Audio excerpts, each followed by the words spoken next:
Kia ora Illuminates, welcome back to our channel. The brand new set ARCHAZIA'S Island is coming out so soon, and today we're going to be having a look at a couple of the cards from the set. ARCHAZIA'S Island is planned to be released on the 7th of March, and I hope this time it doesn't get too delayed in New Zealand as well. ARCHAZIA'S Island will be released with booster pack range, booster box range, as well as the starter deck range and the Illuminates Trove. From this set, they have also announced the gift box range. The gift box includes random packs from set 2 to set 6, and it also includes the Lilo, the Escape Artist card from set 6, but in an alternative artwork. The artwork captures her characteristics really well from the animation series, as well as how this card behaves in the game. It also includes the storage box, which has the same artwork as the card, and 3 card storage dividers. I personally really like this amber card, and the artwork is great, and I'm sure that I'll be grabbing one of these. This set will be announcing us to the multiple ink colored cards, as well as characters from the Bolt franchise, as well as the Lady and the Tramp series. The multiple ink colored cards are quite unique. It has characteristics from both ink colors. This will encourage us to play ink color combinations that we have not seen being played as much before, and we would love to see some ink combinations that we haven't seen in the meta decks. Let's dive right into it. Okay, the first card that I'm going to talk about is the 4 Inkable Perdita card. It's an Amber and Sapphire ink combination card. It's a Storyborn hero, 1 strength, 4 willpower quest with 2. The text says whenever this character quests, you pay 2 ink less for the next puppy character you play this turn, and don't be afraid, your puppy character gets ward. It's finally nice to see the third set into the Inklands puppy cards getting some synergy. I'm not sure if the cards are strong enough yet to be in meta decks and stuff as such, but definitely could be a strong theme deck now with the Dalmatian puppies. For Perdita to actually activate her ability, she will need to quest, so you might want to run cards like the Alice from the last set to give her ward for the next turn so she can quest and then play more puppies. It will work like a little tribal deck. I would also like to talk about the Pongo as well with the same ink color combination. Here's a 6 uninkable card, 5 strength, 5 willpower. It's a Storyborn hero card, and it also quests for 2. However, the text says, found you little rascal. At the start of your turn, you look at the cards in your Inkwell. You may play a puppy character from there for free. These kind of deck, you usually don't want to ink cards that can be a synergy. In this case, definitely will be like Dalmatian puppy card. However, after you play this card, you can start putting cards from your Inkwell onto the field, which is a very new mechanic that we have not seen yet. We have been slowly introduced to ink cards that interact with ink from Shimmering Skies with big Mufasa card and stuff like that. No cards have done anything like this before, and I'm very intrigued to see how well this card will do for the puppy tribal deck. Also, the 5 strength and 5 willpower quest with 2 stat line is not too bad for the Pongo card, so we might be able to play that card nicely as well. While we're on the topic of the puppies, I would also like to talk about this 5 inkable, 3 strength, 7 willpower Thunderbolt card. It's a Floodborn hero card that quests at 2, and it's got this new mechanic called Puppy Shift. You may pay 3 ink to play this on top of one of your puppy characters. So, as we saw on Perdita as well, puppy synergy is coming in from this set. So obviously into the Inklands, and also from this set we have introduced more puppies. For them to be able to be shifted on turn 3 and you can choose any other puppies is a really strong stat line with 7 willpower. It's really hard to take it down, and it's a bodyguard as well. Maybe this card is a card that could protect Perdita, and for you to be able to get to Pongo without making your game too difficult. I believe this will be also a fantastic card for sealed play as well, for drafts and stuff like that, if you were able to get a puppy card earlier on in the draft. The next card that I want to talk about is the Bolt Super Dog card, which is the cover art for the set. It's a Floodborn hero card with 3 strength and 5 willpower. And oh my gosh, just look at that amber and steel kind of ink color going in together in the middle. What I have realized is, depending on the ink colors, how the ink colors merge in the middle is slightly different, so that's definitely something that you can keep your eye on as well. It's a really fantastic design.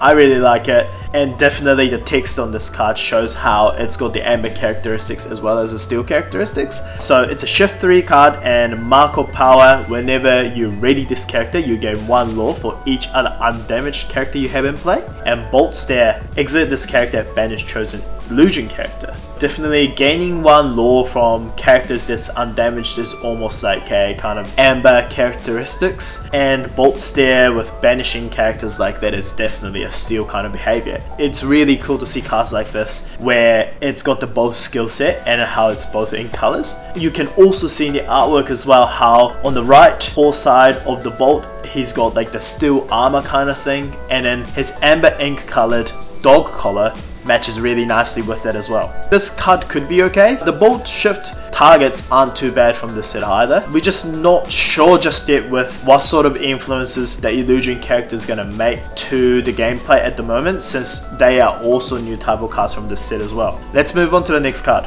For our next card we got the 7 Inkable Tramp card. It's an Amber and an Emerald card this time. It's a 2 strength, 6 willpower, storyborn hero character with questing for 2. Now it's a party. For each of your characters in play, pay 1 less ink to play this character. And cooking again, when you play this character you may draw a card for each of your other characters, then discard the same number of cards from your hand.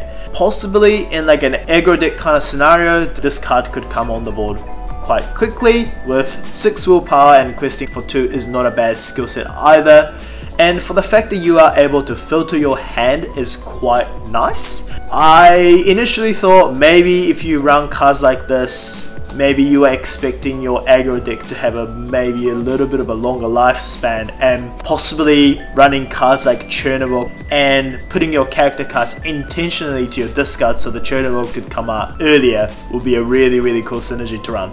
It is a bit expensive for you to try to play this card normally, and maybe in some scenario you might be inking this card because you prefer to play other cards, but could be a cool synergy. Would it be nice to see if this card could work. It's also really nice to see another franchise coming into the Lorcana family as well. Let's move on to the next card. Okay, so we have the Wendy Darling 7 Inkable card. It's 5 strength, 7 willpower, and it's a Dreamborn hero, queen, pirate, and captain card. It quests for 2, it's got evasive, and tell no tales. Whenever one of your other characters is banished, you may remove all damage from chosen character. As I've explained before, evasive is a ruby colored behavior, and the damage removal aspect is very much so in amber, and amber cards have quite a few synergy with damage removal. From this set they have really emphasized that, so maybe there are a couple of decks that you could be running now with damage removals. What I can think of now is obviously the set 1 Rapunzel card and stuff like that, and the artwork is very nice. You can clearly see that it's related to obviously the last set, which was obviously pirate and captain oriented as I'd see. The only disappointing thing that I would say will be that it's not a shift card from the last Wendy Darling captain card that we've seen from the last set. If it was, I would have been all for it. I love pirates and I love the Wendy Darling artwork, and this artwork is really nice as well, but it is a 7 inkable card. It is quite expensive. It will be a great card in a sealed play, don't get me wrong, but I'm not sure if a card like this have a space in a meta deck play. But definitely a big bodied evasive card for sure. Let's move on to the next card. Okay, for our next card we have the 3 inkable Mirabelle Madrigal card.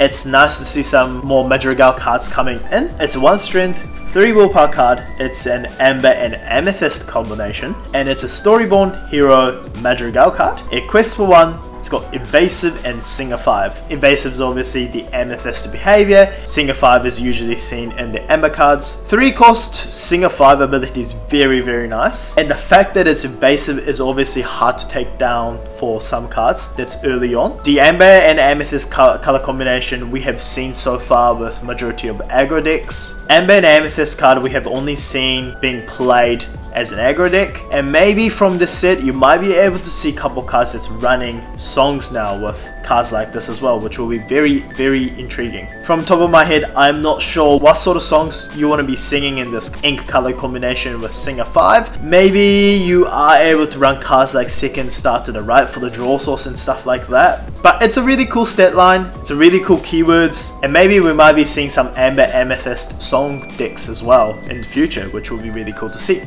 Let's move on to the next card. Okay, so we are moving to one of my favorite cards from the set. It's an Aurora 3 inkable card. It's got 1 strength, 4 willpower, and it's a Storyborn Hero Princess card, and it quests for 2. So we have another Princess card in Amber, and it's Aurora. It's a single 5, and the ability says whenever you remove 1 or more damage from a character, ready this character, she can't quest or challenge for the rest of this turn. As I mentioned from Amber cards from the set, they're introducing us to more of the damage removal synergy, and this card has really similar stat line to the Rapunzel card from set 1. However, it's got the single 5 and it's got the powerful ability. Yes, it's a brawl target, yes, it's a Sisu target. However, the fact that you are able to possibly cast Grab Swords and Whole New World by just making sure that you remove the damage sounds super powerful, because she can't quest or challenge. However, she are able to still sing. I think you are able to do some powerful moves with this card in turn 4. And the enchanted version of this card is so amazing. I think it's one of my favorite artworks from the set, and it's definitely one of my chase cards. Okay, so we have another princess to talk about. It's a 4 inkable Cinderella card with 2 strength, 4 willpower.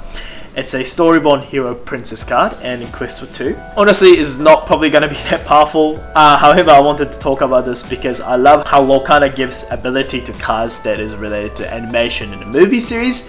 In this case, if the slipper fits, when you play this character, you may put an item card named the Glass Slipper from your discard on the bottom of your deck to gain 3 lore. It's not that powerful, but it might be good. I love the Easter egg aspect of it. I personally do find it interesting how this card is an Amber, purely because item related abilities usually in Sapphire. Also, the Glass Slipper are 2 uninkable items, which says you may only have 2 copies of the Glass Slipper in your deck, which is also really cool because obviously 2 feet. And banish this item, exit one of your princess characters, search your deck for a princess character card and reveal it to all players. Put that card into your hand and shuffle your deck. It's a cool gimmick for a search kind of card to find a princess. I'm not sure what sort of princess card that you might be looking for, purely because we already have songs like Be Our Guest to find character cards and stuff like that in usual Amber oriented decks. Maybe if we are to run 1 of a kind princess cards or 2 of a kind princess cards that are quite powerful in decks like this, I'm not sure if you're gonna see it being played. But it's really cool to see more cards that's got library search abilities, just like the Merlin Shift from set 5. Let's move on to the next card. Okay, for our next card we got the 4 uninkable Amber and Ruby combination card, which got 2 strength and 2 willpower with quest for 2, and it's King Candy. It's a Storyborn Villain King Racer card, and it says whenever one of your other racer characters is banished, each opponent choosing them banishes one of their characters. So the keyword racer has been slowly popping up from the last set as well, and I want to talk about obviously the Fix-It, Felix Jr. and Calhoun from the set, which are also Amber and Ruby in colored cards. I thought the Racer card would be a bit more like a aggro type of deck, because obviously the word Racer and also how they kind of had Russian invasive keywords from the last set, but it slowly is looking like maybe it might be more mid-rangey and also possible control sort of deck. I'm not sure how strong it will be, and also how powerful the Racer keyword will be from the card pool that they have so far, but it's definitely something to keep your eye on, because keywords like this could be powerful in the future. For Fix-It Felix Jr., it's a 5 inkable cards with 4 strength, 4 willpower. It also quests for 2. Storyborn Hero Racer card. Whenever you return a Racer character card from your discard to your hand, you may ready chosen Racer character. They can't quest for the rest of this turn. Ready mechanic with Racer cards could be powerful, really depending on what's on the board at the time, but something to definitely keep an eye on. And obviously if it was able to ready the Calhoun card, the Calhoun's ability will obviously trigger twice as well. The Calhoun's card is a 6 inkable card with 5 strength, 5 willpower, and it's a Floodborn Hero Racer card, and it's got shift 4, which is unfortunate since we're not going to be able to shift from the last Calhoun card that we got from the last set, But this one is back to start positions. Whenever this character challenges another character, you may return a race a character card from your discard to your hand. So with the Fix It Felix Jr. ability, you are able to get those cards back, which could be interesting. I'm not sure how strong it will be, but it is something to keep our eye on with the Eraser keyword. The next card that I wanted to talk about is the 5 Uninkable Lady card. It's an Amber and Emerald combination card with 4 strength, 4 willpower, and a quest for 2. It's a shift 3 card, which is very cheap for the skill set, and it says something wonderful. When you play this character, you may return up to 2 character cards with cost 2 or less each from your discard to your hand, which sounds very nice for aggro decks. Obviously Amber and Emerald has been a quite nice ink color combination from the last set, and I think it will carry on with cards like this as well. And the fact that the shift cost is really cheap for the skill set that you are getting, and the ability is quite nice with the synergy. So I hope that we are going to be able to see this card being played in a stronger level, as well as the sealed events and stuff like that as well. Let's move on to our next card. Okay, so we have this Minnie Mouse 2 Uninkable card, 1 strength, 2 willpower, and it's a Storyborn hero card, and it doesn't quest for anything on itself. However, gather around, whenever you play a character, this character gets +1 lore this turn, and it also says just one more. Whenever this character quests, chosen opposing character loses strength equal to this character's lore until the start of your next turn. It's a really interesting ability for an Amber card for the second text. First text, it's a normal behavior, but it is interesting.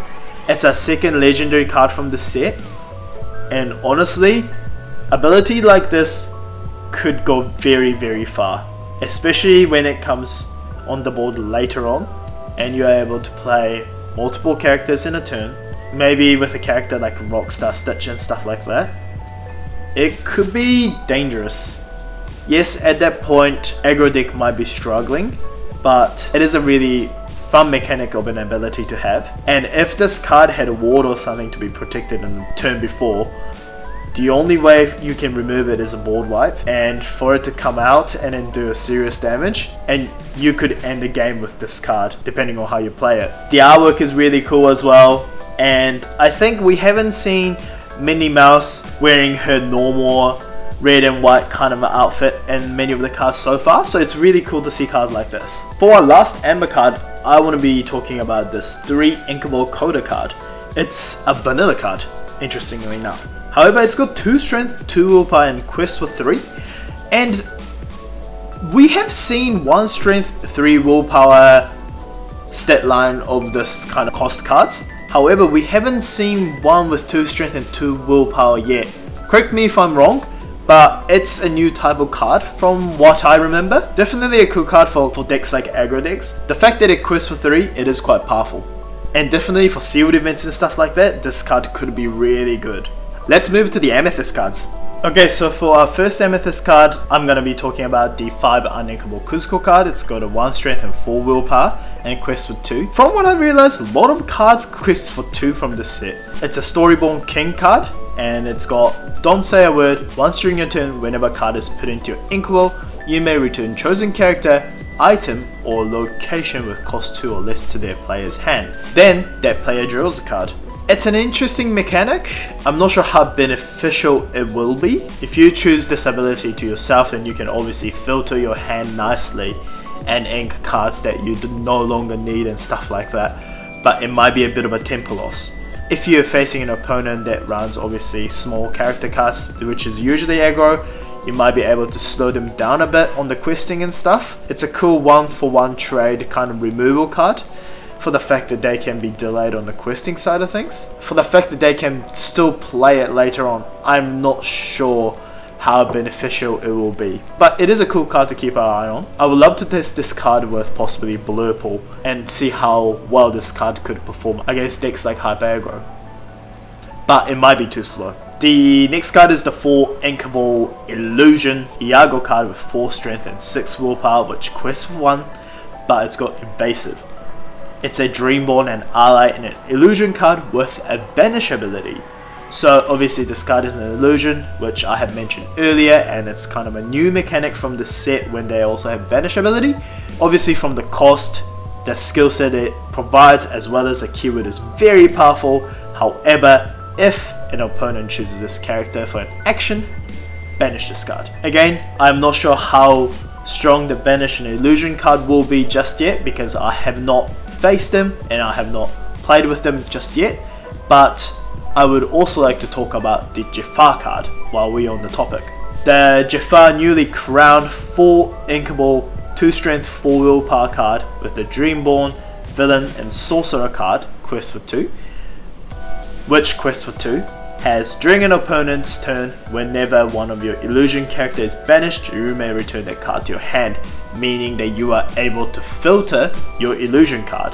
So if you put it out, if it gets banished, that's fine, comes back to your hand and you may ink that card or you may play that again.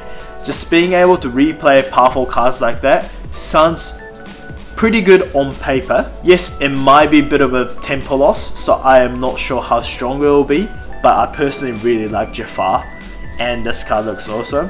And also, since Lorcana has announced that the Reign of Jafar is coming out, with obviously the next Illuminate's quest having Jafar as the main villain, it will be very interesting and exciting. Let's move on to another illusion card, Giant Cobra 3 inkable character card. With a 4 strength and a 4 willpower, it's an Amethyst and Steel combination. It's a Dreamborn ally illusion card which also got a Vanish keyword and it quests for 1. When you play this character, you may choose and discard a card to gain 2 lore. Now again, we have mentioned that if you had the Jafar being played on the field, the card will come back to you rather than getting banished. Meaning that you might end up with a couple cards in your hand, so discarding a card might not hurt as much, and for you to be able to gain 2 lore, it sounds very powerful. And it's also an interesting way for you to gain a lore. From the Amethyst and Steel color combination, we've only seen a bit of a fast bounce aggro type of deck with cards like Mr. Smee and bounce packages. So introducing us to this Vanish and also the Jafar kind of aspect into that color set will be really cool to see. Let's move on to the next card. Next card that I want to talk about is in an ink combination of very popular color, which is the Ruby Amethyst. It's Hades and it's 6 uninkable card with 4 strength and 6 willpower, questing for 2. It's a Storyborn, Villain and Deity card, and it says, for just a little pain, when you play this character, you may deal 2 damage to another chosen character of yours to banish chosen character with cost 3 or less. Banishing and getting rid of a character card has been really common ability for Hades. It's got a quite similar ability to the Scar card from the last set.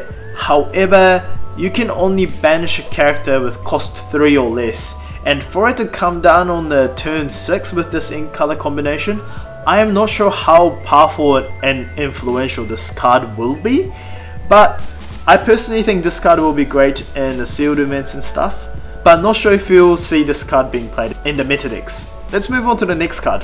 Next card, we also have Madame Medusa in a popular ink color combination again. It's a 4 inkable card, 3 strength, 4 willpower. It's a Storyborn Villain card, and it says search the swamp. Whenever this character quests, you may deal 2 damage to another chosen character of yours to put the top 3 cards of the chosen player's deck into their discard. Again, so we are finally getting more cards that is related to milling type of deck. From obviously the last set, we had the Teapot, Mad Hatter, as well as the Unbirthday action card, introducing us to milling an opponent's deck, and this deck also helps that idea. I don't think we still have enough card pool to make it a mill deck as such in Lorcana just yet, but it's cool to see that this mechanic is getting more card pool. It's in a Ruby Amethyst color combination, so there's no whole new word like that to help this kind of synergy, but we might be getting more cards in the future, so definitely a card to keep your eye on. Our next card that I want to talk about is the Tekar. So we're going to be talking about the Shift Tekar first. It's a 10 inkable card. It's a big card with 12 strength and 12 willpower, with a Floodborn, Villain, Deity characteristics, as well as questing for 3. It's a Shift 7 card, very expensive. However, during your turn, whenever an opposing character is exerted, banished him. It's a really cool card, love the artwork, and if you can pull off a move with the set 5 Ana shift, it's essentially another way of doing a board wipe. Again, really expensive cost card, and I'm not sure how often you'll be able to do that, but personally, love this big thing. Just all the skill stat and everything is just really obnoxious, and would love to see this card being played. It'll be very cool to see that. Let's have a look at the shift target card.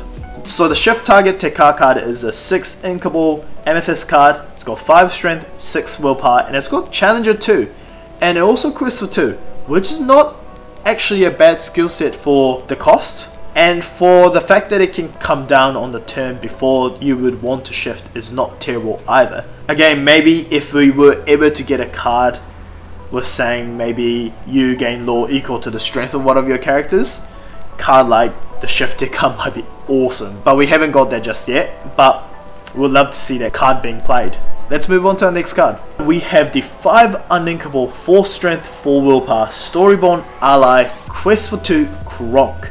It's got a ward keyword, and it says if an effect would cause you to discard 1 or more cards, you don't discard. It is one of the popular ink color combination being played in the meta as well. I love how the artwork reflects on the ink color of this card as well. And it's also cool to see this discard ignore ability being carried on, because we've only seen it so far with the Magicka Dispel card so far.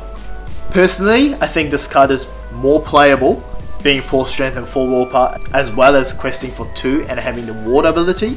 And maybe when the discard deck comes back into the meta as well, you might be running 1 or 2 of this card. Our next card is the 3 inkable Mother Gothel card in the Amethyst Ruby color combination.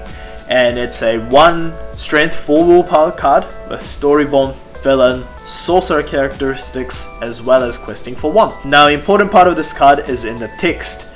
Whenever one of your character challenges, you may move 1 damage counter from chosen character to chosen opposing character. Obviously, Ruby and Amethyst typically runs the Madam Mim and Merlin bounce package, as well as cards like Belle and Elsa. It's cheaper than Belle for you to move damages, and also for you to finish off evasive characters like Genie and Elsa. This card could come in handy from earlier on. Since this color combination is all about doing favorable trades, being able to challenge and also moving damage afterwards could be really beneficial for you to keep your characters on board while you're removing the opponent's cards. The fact that it's small Sisu, big Sisu and brawl target is not great, but if you were able to play this card later on when you had multiple cards on the board, it gives you another option for you to remove opponent's card in an interesting way, since this ability can be triggered every time you challenge an opponent character. The next card that I want to talk about is the Sven 5 inkable 2 strength 6 willpower card and quest for 1. Now it's got Rush, and it says when you play this character, chosen character gets -3 strength this turn. I love playing blue pool decks, but I personally think we still have not had enough cards for that color combination to be strong. But having another card that's got a rush ability and having a strong body like 6 willpower is a great card. Also, being able to give -3 strength to an opposing character is great. Yes, you cannot exert character card like Elsa, which is in the same ink color. Just having another card that has rush is great for this color combination. I hope to run maybe multiple of this card in our new blue pool deck. Next card that I want to be talking about is the 2 inkable Diablo card with 1 strength and 2 willpower. It's an Amethyst and an Emerald ink combination card. It's Storyborn, ally, quest for 1. It's got an evasive, and it's also got challenger 2. I personally feel like we've had multiple Diablo cards that are strong, but again, we have another low ink cost Diablo card that have pretty decent skill cap. Since we already know that there's a powerful Emerald shift target for this card exists from set 4, this card is basically a little bit expensive version of the Captain Hook, the steel 1 inkable Captain Hook, but it's got an evasive ability as well, which is obviously harder to remove. Cards like this is always powerful. Just being able to have 3 strength when you're challenging and having an evasive early on, being able to quest freely, it is pretty annoying to remove from the board. And the fact that it's an inkable card is really nice to run in decks, because in worst case scenario you can just always ink this card. I think it's a really nice addition for Emerald and Amethyst ink color combination to be getting. Definitely a card for us to keep our eye on for that ink color combination. Let's move on to the next card. Next card is the 1 inkable Merlin card with 0 strength and 1 willpower. It's an Amethyst and Sapphire ink color combination, Storyborn Mentor Sorcerer, which quests for 1. Whenever this character quests, name a card, then reveal the top card of your deck. If it's the named card, put it into your Inkwell face down and exert it, otherwise put it on the top of your deck. It's a card that lets you ramp in an interesting way, and also it's really cool to get a Merlin card that is a 1 ink cost, because we haven't had that yet. I'm not sure how well this ramping technique will work. Possibly it might be good with card like the Merlin's Location, but I personally feel like it's a really slow way to ramp. The fact that it's an ink color combination is blurple as well. I'm not sure if I'll be playing this card in my blurple deck as such, but I might be wrong. Do let us know in the comments what you guys think of this card, because I think it's a very interesting mechanic. The next card that I'm going to be talking about is the 4 inkable 2 strength 3 willpower Ana card. It's a Dreamborn Hero Queen Sorcerer card, which quests for 2. It's got a support ability, which is quite nice in color combination, since you usually are running cards that doesn't have much strength majority of the time. The ability Winter Ambush is when you play this character, chosen opposing character count ready at the start of their next turn. Obviously if you're playing Blurple, you'll be probably playing this on turn 3, and the fact that you're going to be making an opponent card not being able to ready for the next turn is great, especially when you're facing decks that are faster like Aggro and Diggy. So having an ability like support is great as well, because if you play Tipo on turn 2 to ramp into turn 3, you can support Tipo by questing with Ana, and Tipo are able to hit with 3 strength in the turn after. So definitely an improvement card for Blurple to be getting. I'm not sure if it's an enough influence for it to be played on turn 3, because a lot of people I know always prefer playing cards like Genie and Rabbit to get more options, but definitely a card that could be good in future as well. Just delaying their aggro play is sometimes all you need for you to take down as a Blurple. Let's move on to our next card. Okay, so we have the 7 uninkable Donald Duck card. That is our 3rd legendary card for today. It's 5 strength and 6 willpower. It's a Dreamborn Ally Sorcerer card which quests for 3. And the ability is opponent needs 25 lore to win the game. Obviously, this ability only is applied when the card still exists on the board. However, needing 25 lore to win the game is a really interesting mechanic, since it delays an opponent's play, especially if they're running decks that is aggro, because getting to 20 lore is usually all their game plan. But this card has added a little quirk to this, and I would love to see this card being played. I love the artwork, I love the enchanted version, the skill set. I would love to run one of these in my Blurple deck or purple decks. So we have the 4 inkable Queen card, which got 4 strength and 3 willpower, which quests for 1. This card is our 4th legendary for the set. Exert this card, choose 3 cards from chosen opponent's discard, put them on the bottom of their deck to gain 3 lore. If any princess cards were moved this way, gain 4 lore instead. So the Amethyst card and also Emerald card from this set has kind of introduced us into this new mechanic of getting cards into your discard and moving them to benefit in a certain way. For the fact that you are able to gain 3 lore from doing this is quite powerful. I'm not sure how strong this card will be, since unless you're running cards that can ready this character again or protect this card in a certain way, you're only able to use this ability once. So is it worth it for you to quest for 3 in turn 4 and then have this card being removed? I am not entirely sure, but it might be powerful in future if another ability triggers at the same time with the discard manipulation. It's a cool mechanic for us to be introduced to. Definitely something that we need to keep our eye on for future sets as well. The next card that I'm going to be talking about is the 2 uninkable Show Me More action card. Each player draws 3 cards. Simple as that. I love the enchanted version of this. Ability sounds pretty powerful. If you have played Lorcana, I'm sure you know, but until we were introduced to more card drawing cards, drawing cards with really expensive ability. However, this card is only 2 costs and you are able to draw 3 cards. Yes, opponent picks up 3 cards as well, but if you can use this to your advantage, this is a very powerful card. For the fact that if you're running Amethyst Steel and playing this card on a turn where you are forcing them to discard with a whole new world, you are able to get rid of 10 of their cards.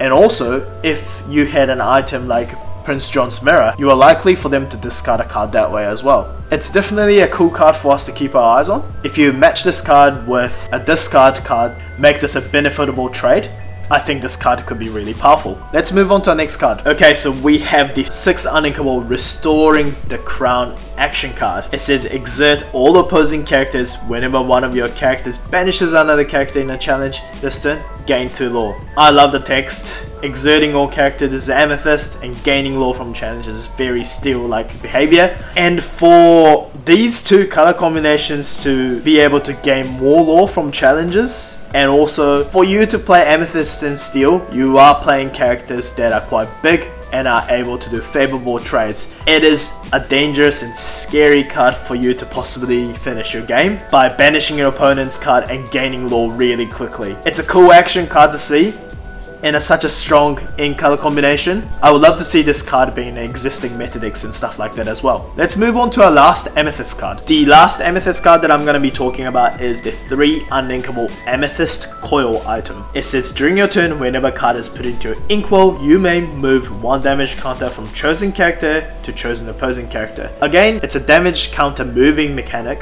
which we were introduced in set 3. Again, cards like this is really powerful in Amethyst because bounce control and bounce tempo, they usually like to play the game by doing favorable trades over and over with Merlin package as well as Madam Mim package. So having cards like this and being able to deal extra damage this way constantly is quite powerful. I would love to see these cards being played in those in-color combinations in future in the Metadix. Let's move on to our Emerald cards. Okay, so for our first Emerald card, I'm going to be talking about the 3 inkable Hero Hamada card. It's really nice to see more Big Hero 6 cards getting added to the series since it's only been introduced to us from the last set. It's a 3 strength, 3 willpower, Storyborn Hero Inventor card, questing for 1. When you play a Floodborn character on this card, draw a card. It's a very nice ability. We have seen cards like Blue Fairy with a card saying that you can draw a card every time you play a Floodborn, but this card, it's got it as a skill set on this card already, and if you use this card as a shift target, you can draw a card from that as well. Since when you play a Floodborn shift, or any shift actually, you are down a 1 card on the board because you have to play on top of another card, but the fact that you are able to pick up a card from doing so is quite nice. I would also like to talk about the potential shift target of this card, which is obviously the other Hero Hamada. It's a 7 inkable 4 strength 6 willpower card with Floodborn Hero and Inventor characteristics where it quests for 3. It's a shift 5 card and it says your Floodborn characters that have a card under them gain evasive and ward. Meaning if you have a shift card on the board, they have evasive and ward on top of its abilities, which I personally find it quite powerful if you are able to shift cards cheaply, and also if you can keep those cards on board nicely, they will start adding up because those 2 keywords are very powerful. This card is also one of the enchanted cards from this set and also the Store Champ promo, so it's a really nice card and I would love to get one of them in the set championship as well. Another shift target could be the Baymax 6 uninkable card with 5 strength, 5 willpower, and it's a Floodborn Hero Robot card with questing for 2. It's got the universal shift where it says you may pay 4 ink to play this on top of any one of your characters, meaning that you can shift it on any cards on your board.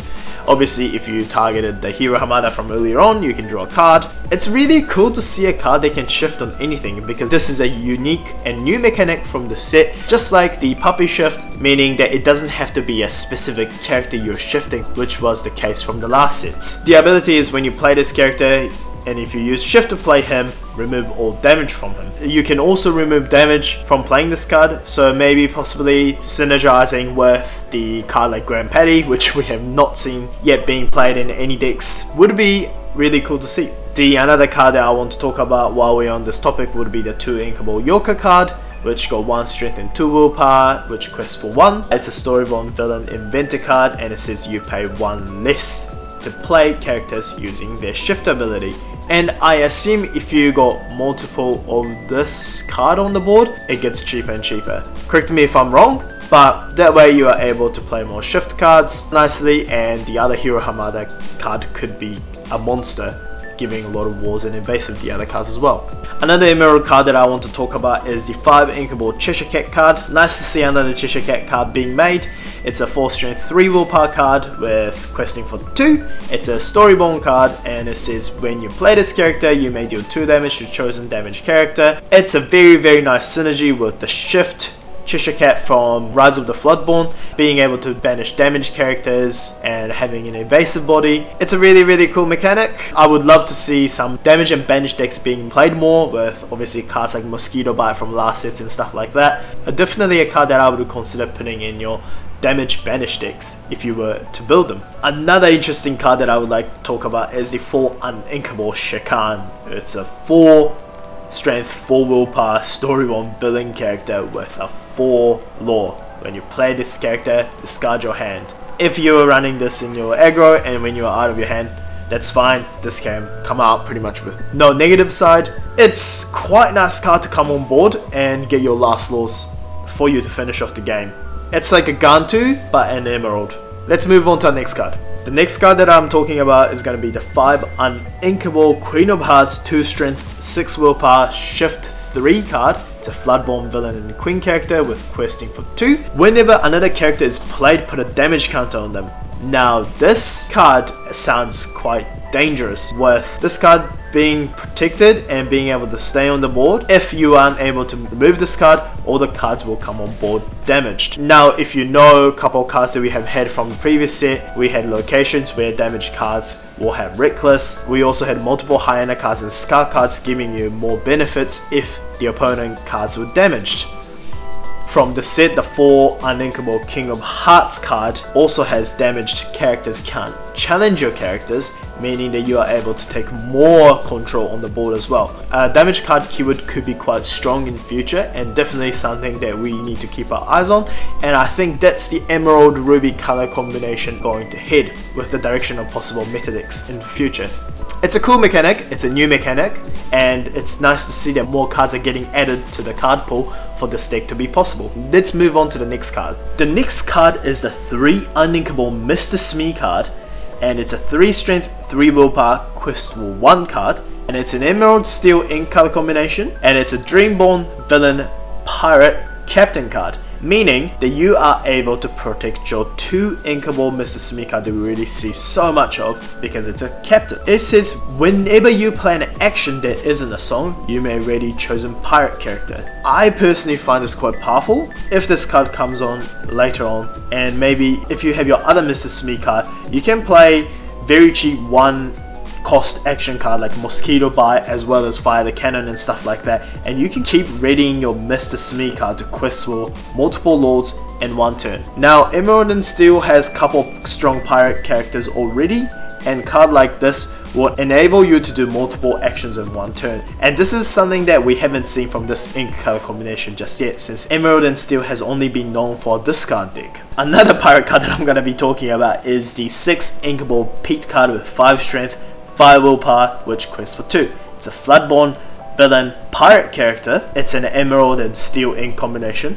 It's a shift 4 card, and it says while this character is exerted, opposing character can't exert to sing songs, and your pirate characters gain resist 1.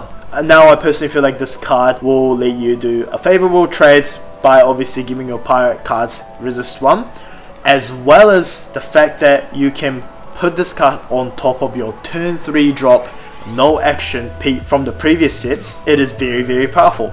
Now the turn 3 drop Pete is quite crucial for steel decks to be played, especially when you're facing against ruby decks, for the fact that this card can be played on the turn 4 by shifting, the opponent will get stuck with a lot of action cards in their hand. Not being able to play any actions on the follow-up turn after a turn 3 drop being played, not being able to exert to sing songs on the following turn after that as well, it does slow their game quite a lot, especially decks like Sapphire. Not being able to play Half-Fire Argyle for 2 turns in a row and just being stuck in a hand will be quite painful scenario, as well as powerful cards like Pirate's Life. Maybe Emerald Steel Pirate mid-range deck will be coming into the meta, which will be really cool to see. Let's move on to our next card. Okay, the 5th legendary card that I'm going to be talking about will be the Lady Tremaine card, which is 6 uninkable, 3 strength, 3 willpower, Storyborn villain card. It quests for 2, and ability is exert, return chosen damage character to their player's hand, then each opponent discards a card at random.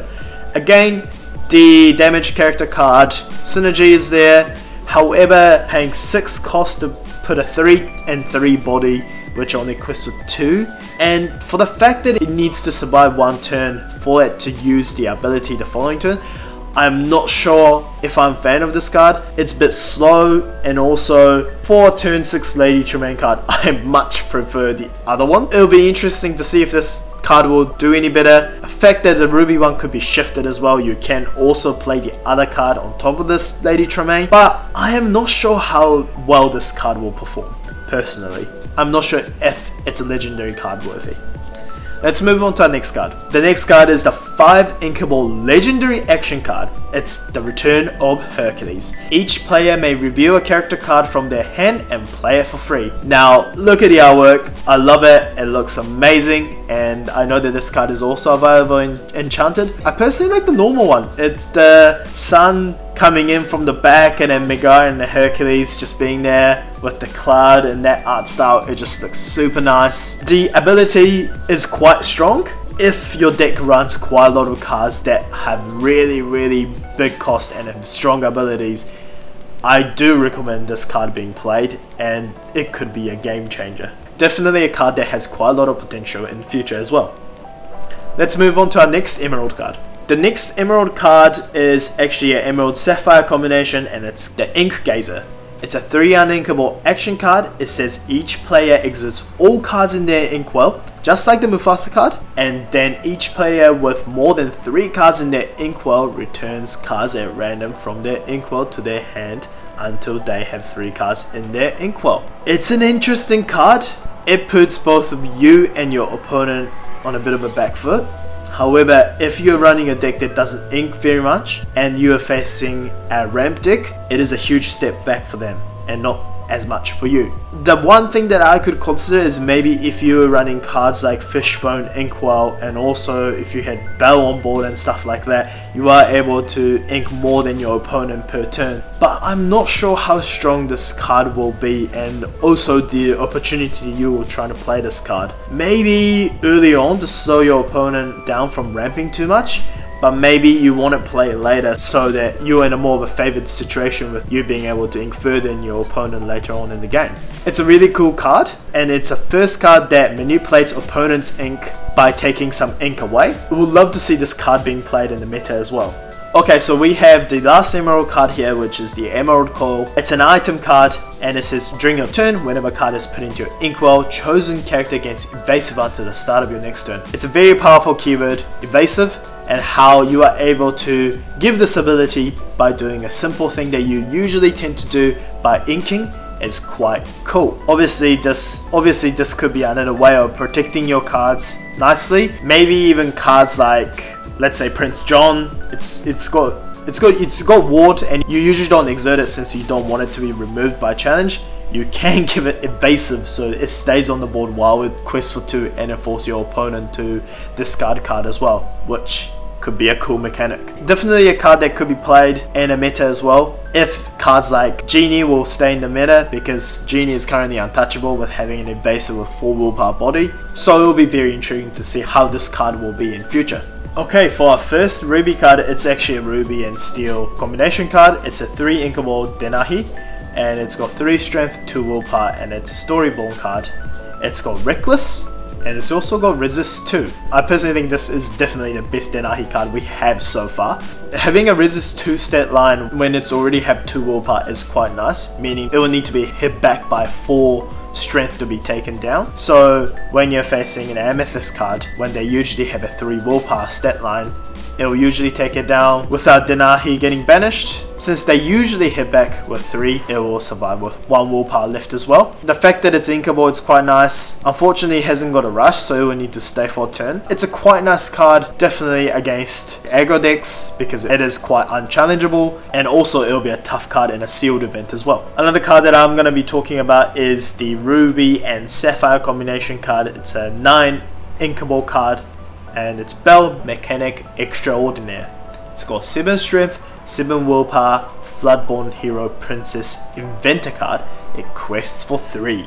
It's shift 7, however, for each item card in your discard, you pay 1 less to play this character using her shift ability. Whenever this character quests, you may put up to 3 item cards from your discard on the bottom of your deck to gain 1 lore for each item you move this way. So Ruby and Sapphire has a couple good items already, probably arguably one of the best so far.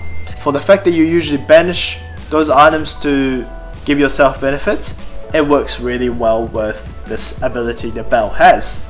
I personally think it would have been nice if this ability triggered when you played her as well as when you quest with her. However, 7 to 7 body, really hard to be removed, and for the fact that it will quest for 3 and additional 3 if you have 3 items is quite dangerous and something that we should definitely keep our eyes on. I'll be very intrigued to see all the Ruby and the Sapphire cards that we got for this set, and how the Tamatoa item decks will be shaping up again, as well as the Maui Action Ruby Sapphire decks will be shaped as well. To support this spell card, we have card like Maurice, 4 inkable card which got 5 strength and 2 willpower, which quests for 1. It's a Storyborn Inventor Mentor card, and the ability is when you play this character, you may banish chosen item of yours to draw a card.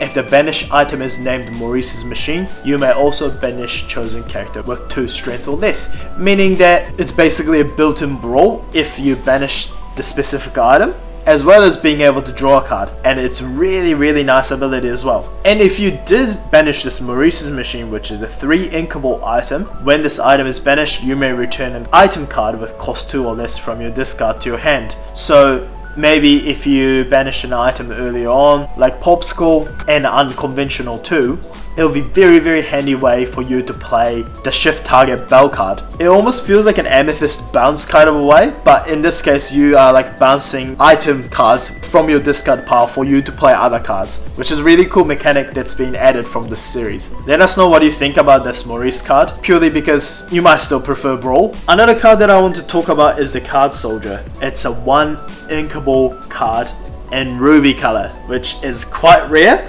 and it's 1 strength, 2 willpower. However, while a damaged character is in play, this character gets +2 strength, meaning that if it comes on later, it will still be a 3/2 body, and even if it's on the board initially, it's 1/2, and if it was to challenge into a 1 willpower character, it will become a 3/2 as well, which is quite nice. It will be just like Moana, but it's also a 1-drop card as well. Ruby has been lacking in 1 ink drop cards. This card is not perfect, but it's nice to have option now. Let's move on to another Ruby card. The next card that I'm going to be talking about is the Beagle Boys. It's a 4 inkable, 3 strength, 3 willpower card. It's a Storyborn villain. It quests for 2. And it says whenever this character quests, chosen character of yours gain rush and resist this turn. I personally feel like this card could be really nice to combo it with like cards like Maui Shark, if you were able to obviously ramp in some way, and this card surviving the previous turn and questing, you are able to give Maui a resist as well as a rush to take down an opponent character to get an action card back. So it's a cool way for you to be able to utilize Maui Shark in a quick way, because in previously you had to usually match it with a card like the Vitalisphere, but this card definitely is giving you an option, and it's really cool to see. I'm not sure how reliable and utilized this card will be, but for the fact that the rush and resist quite strong keyword together, I hope this card could be seen in play for the meta decks. The next card is Li Shang. It's a 3 uninkable, 2 strength, 3 willpower card. I am very excited for this card because this character can challenge ready characters. I love when cards say they can challenge ready characters because you can catch your opponent off guard. The fact that it also says while this character has damage, he gets +2 strength. So if he challenged in the previous turn or something inflicted him a damage, he'll become 4/3 as well. It's a very powerful card for 3 in cost, and for the fact that it can also challenge ready characters. I'm not sure if I have mentioned in previous videos, but I love the ruby steel color combination, and the struggle has been that it relies on challenges as well as the card draw.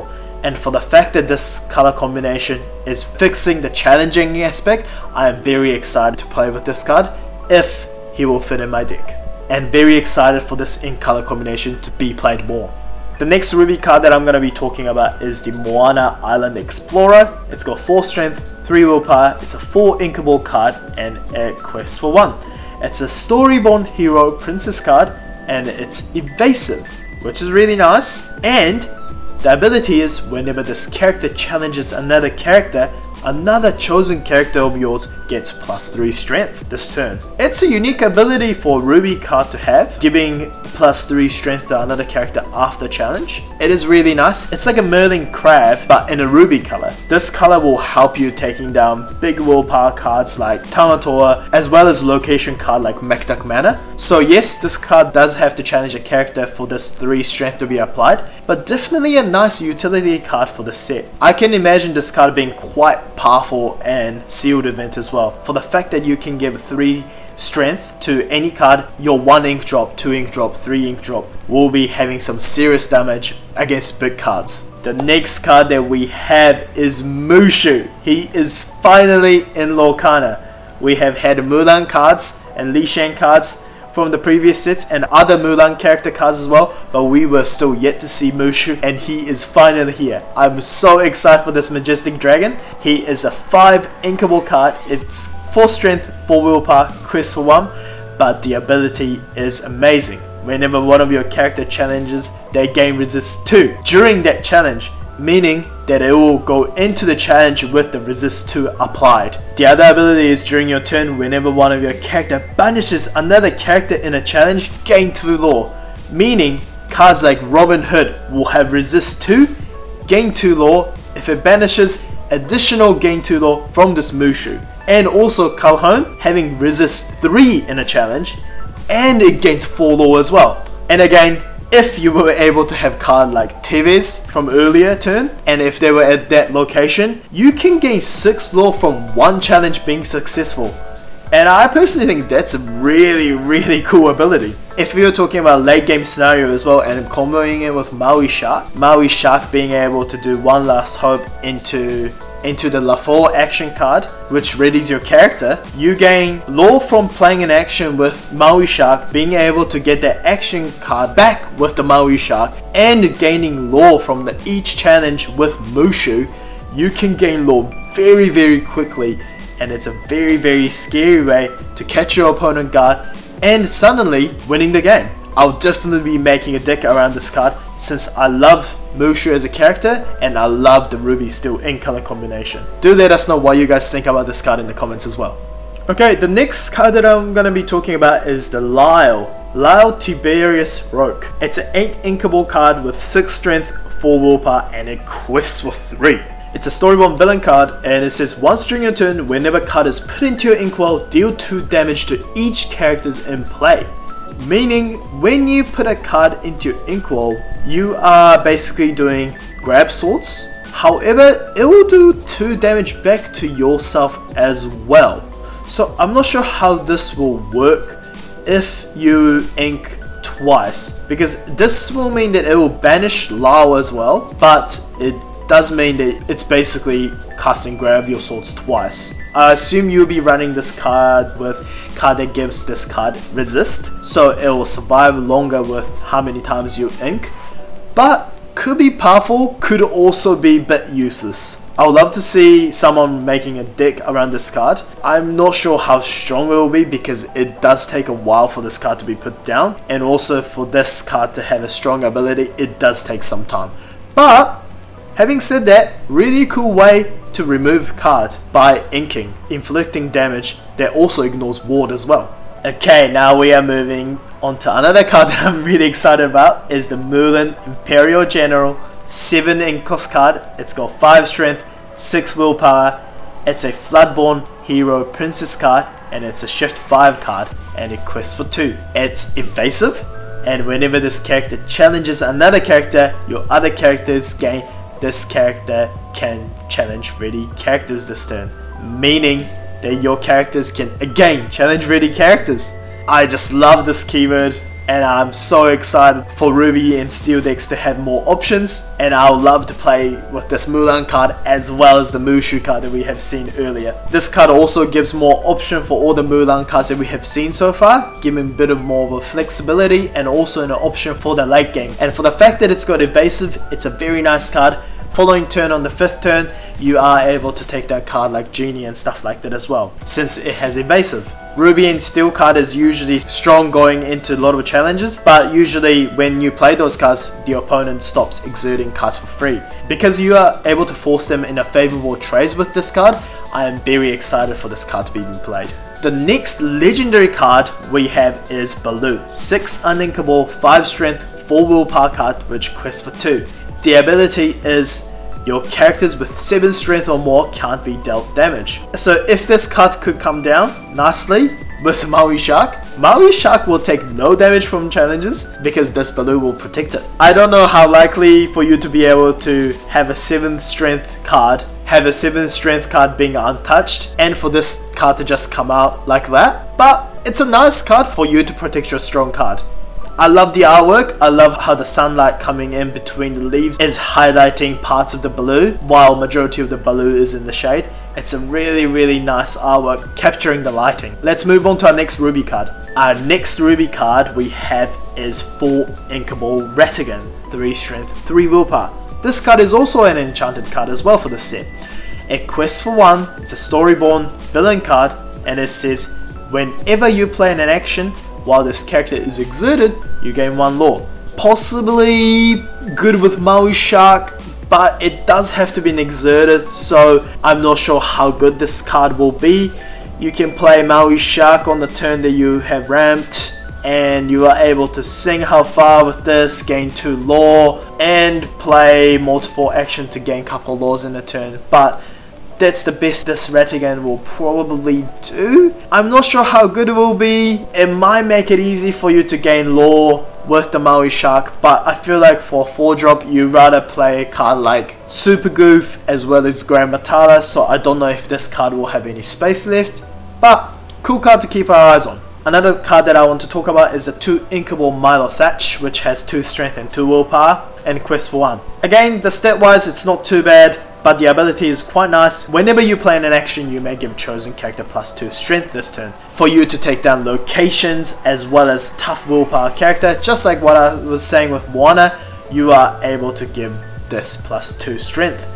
The good thing about this card is that you don't have to quest with this card, so you just have to play this card, play a couple cheap action, and you are able to give some serious strength to one of your cards to take down big threats like Big Tamatoa, as well as Macduck Manor and Queen's Castle and the Library, with very cheap cards if you are able to play multiple actions. It's a quite nice utility card to be added into Ruby card pool.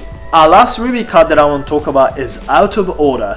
It's a 7 inkable action card, and it just says banish chosen character. Basically, Dragonfire, however it's inkable, so it costs 2 more to play this card. Personally, not really sure if I'm a fan of this card, because I feel like even it's an uninkable card, I do prefer Dragonfire.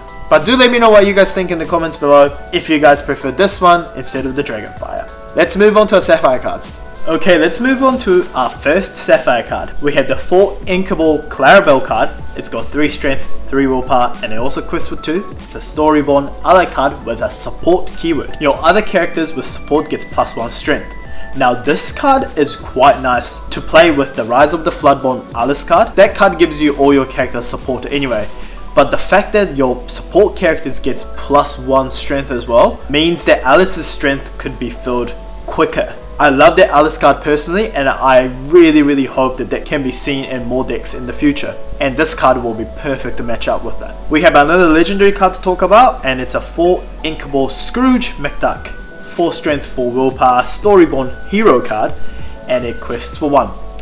You may exert 4 items of yours to play this character for free, which is an interesting way to play a card. It's definitely a new mechanic, and having this ability in Sapphire is quite strong because you do have a lot of low ink cost items in this color anyway. When you play this character, look at the top 4 cards of your deck. You may review an item card and put it into your hand, put the rest on the bottom of your deck in any order. It's a faster way to put 4 and 4 body onto the field with not using your ink cost, but I am not sure how much of an influence this card will have after it enters the board. Yes, the strength and the willpower is nice, but it only quests 1, and I am not sure what you will do to follow up with that. I mean, you can sing songs like How Far I'll Go to ramp more, but obviously when you're running a couple items to make this possible, you would have prioritized putting items in earlier turn. It would be quite interesting to see how you would use this card in your decks. I don't think you'll be running playset of this card. Another card that I want to talk about is the 1 inkable Sapphire card. It's a 1 strength, 2 willpower, Monsieur Duck, and it quests for 1. Whenever this character quests, you may banish chosen item of yours to draw a card.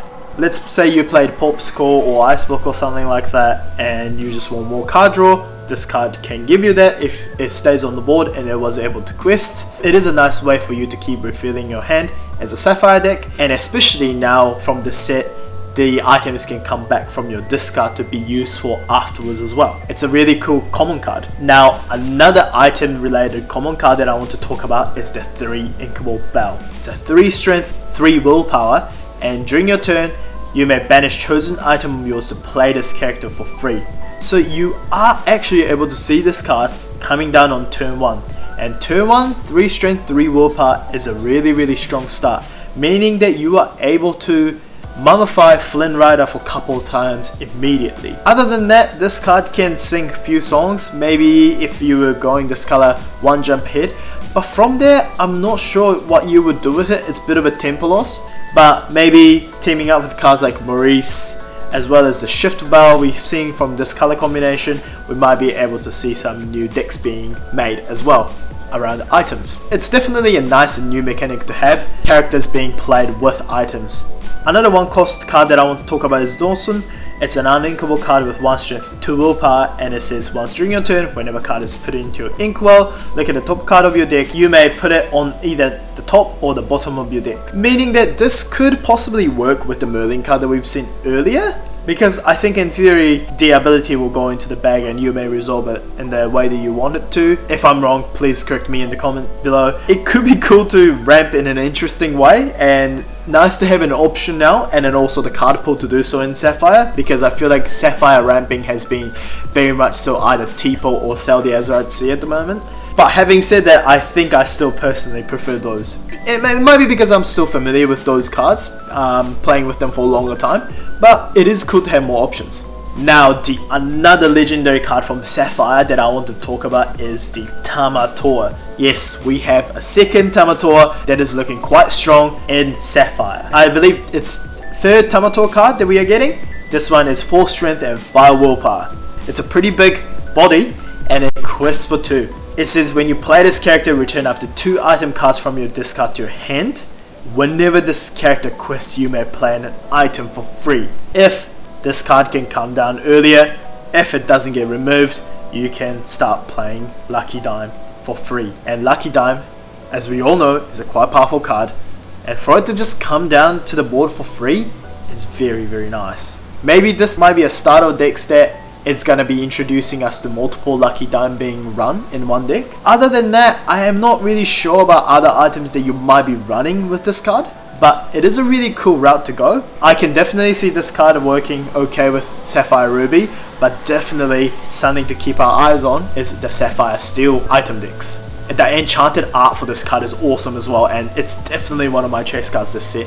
Speaking of Sapphire Steel, I'm going to talk about the 5 inkable Hey Hey card. It's a 1 strength, 5 willpower, Floodborn ally card, which quests for 2, and it's a shift 3 card.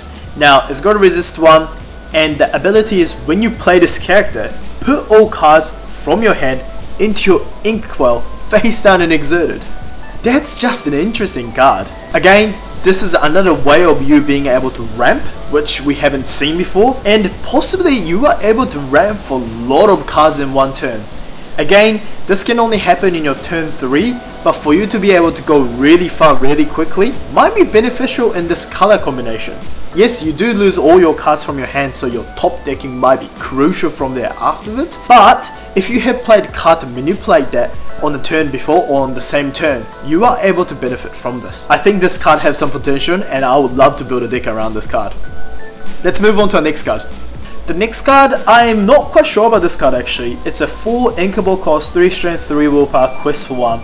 It's got a ward, which is great.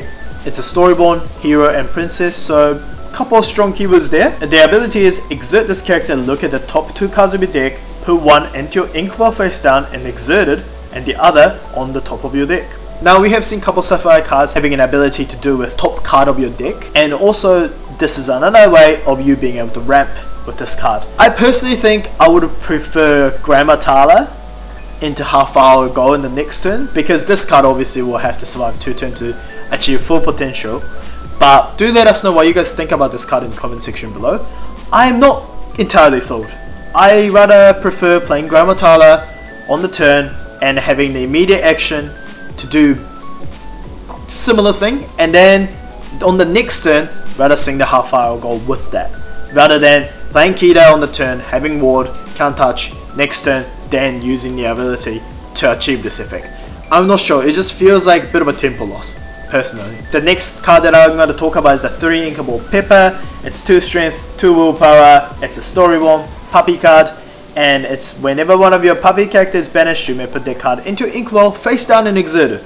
So this card lets you combo really well with the Pongo card that I've explained earlier. Do make sure to keep your eyes on the other puppy cards as well, because they synergize very well from each other, and I'm really hoping to see some puppy tribal decks being made this set. The next card that I'm going to talk about is this interesting bodyguard card, which is Sapphire Steel Lady Clark card. It's a 5 inkable card with 2 strength and 7 willpower. It's a storyborn ally.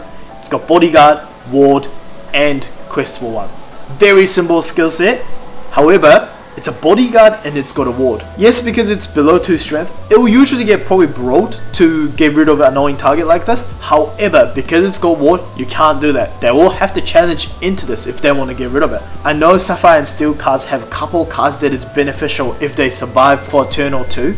And for this card to come down and then protect your cards from that, it's really good. Alternatively, we have played Pluto and I believe Chenpo in the past, but because they are able to be targeted by a spell, after a couple attacks and stuff, they could be removed quite easily. Because this one has ward, they do have to actually deal 7 damage to remove it, unless they do a board wipe like Sisu, and be prepared. It will be very interesting to see how well this card will perform, and it will be very strong card in the sealed event for sure. The next card is the 5 uninkable Jasmine with 3 strength, 5 willpower, and a quest for 2. It's a storyborn hero princess card, and it says whenever this character quests, if you have no cards in your hand, draw a card for each ally characters you have in play. Now, ally keyword is a bit of a new one.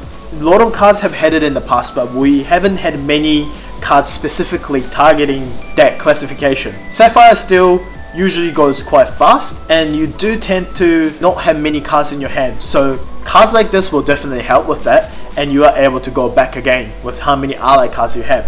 So it could be a really nice card to be playing 1 or 2 copies of in your Sapphire Steel decks. The next card is the 5 inkable Baymax card with his armor on. It looks awesome. I love Baymax with his armor on. It's right there. It's a 3 strength, 5 willpower card, and it's a storyborn hero robot card which quests for 1. It's got a support ability, which is quite nice, and when you play this character, look at the top 4 cards of your deck, you may reveal a Floodborn character card and put it into your hand. Put the rest on the bottom of your deck in any order. Now this card obviously works really well with the Hero Hamada card we saw earlier, just being able to search for Floodborn character and then benefiting off from the Hero Hamada with the Floodborn synergy. It's quite nice to see Floodborn synergy coming back, because the only time that we've seen so far is when the Rise of the Floodborn set has been released. So it's cool to see the Floodborn synergy is still alive, and it might be able to come up with cool decks now with the Sapphire and Emerald color combination. Again, while we're on the topic, I would like to also point out the 3 Inkable Baymax Charging Station card, which is an item, and it says whenever you play a Floodborn character, if you use Shift to play them, you may draw a card. Meaning, obviously, you can probably draw from the Hiro Hamada card that we looked earlier, as well as this card, so you'll be drawing 2 cards in one go. Which is quite nice to refill your hand when you're playing Floodborn Shifts and to make sure that you're not out of your resources. Another card that I would like to talk about is an Action Song card, and it's a 5 Inkable All Is Found. Put up to 2 cards from your discard into Inkwell face down and exerted. The fact that you can sing this card, and also you may put 2 cards from your discard into Inkwell face down and exerted, is quite nice. You are able to ramp for 2 in 1 turn, and obviously if you just normally ink that turn, you'll be inking 3 that turn. And for the fact that it's coming from the discard, it's quite nice. If you're playing decks that doesn't exactly use the discard pile as much, and you are wanting to keep your hand because maybe the draw source is not as strong, or you have valuable cards that you want to play, this card could be quite handy. Again, I'm really enjoying seeing the different ways of ramping from this set.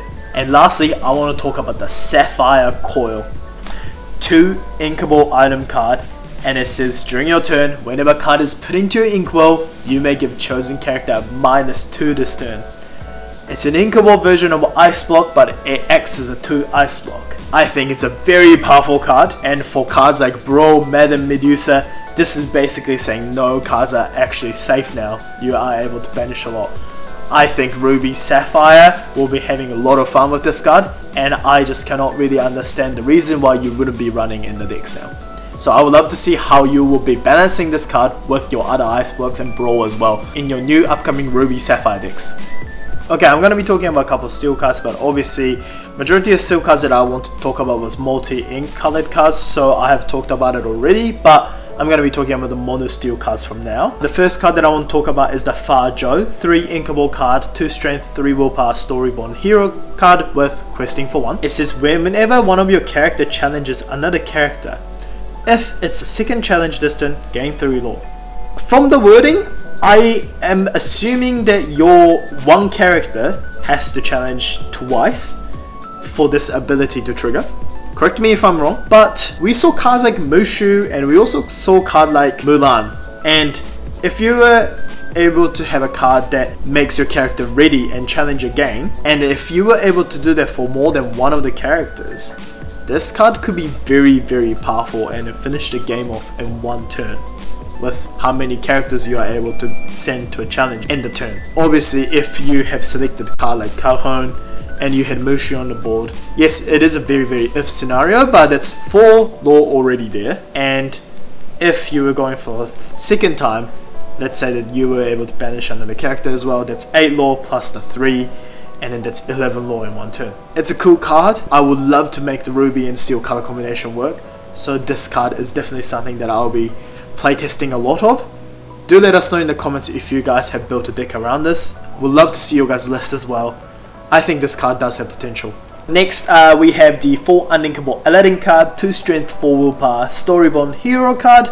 It says whenever this character quests, you may play an ally character with cost 3 or less for free. And while this character is exerted, your ally characters gets +1 strength, and it quests for 2. So it's actually a connected artwork with the Jasmine card that we talked about earlier. And again, it's a very, very cool synergy with the other Jasmine card as well. So it's really nice that they both work well together, and might be seeing a couple of cards that run ally and then see how strong that deck will be. It'll be a Sapphire Steel ally mid-range slash possibly like an aggro, but it'll be interesting to see what sort of deck could be played with this synergy. Okay, we have another legendary card to talk about, and it's the 5 inkable 4 strength 3 willpower Bagheera card. It quests for 2, it's got a bodyguard, and it says during an opponent's turn, whenever this character is banished, deal 2 damage to each opposing character. So it's a bodyguard and doesn't actually have much of a willpower, but when it does banish, it's pretty much just grab your swords immediately. It's a quite nice built-in ability, I feel. The fact that it's body on the board as well, and then it does quest for 2, it is a quite nice card. I do like how this card works. The only thing that I would say is though, if this card was given Reckless and it gets banished in your turn, because it doesn't have much of a strength to start with, it is a bit of a tempo loss since it is a 5 cost. If it gets banished in Reckless, it does suck a little bit. Next card that I want to talk about is the 4 Unlinkable Guntu. It's a 2 strength 4 willpower card. When you play this character, characters can't exert to sing songs until the start of your next turn, and it says each player pays 2 ink more to play actions or items. I love how you are able to play Pete on turn 3 to stop from any actions, then play this card, making cards not be able to sing songs, and also forcing players to play 2 ink or more to play any actions.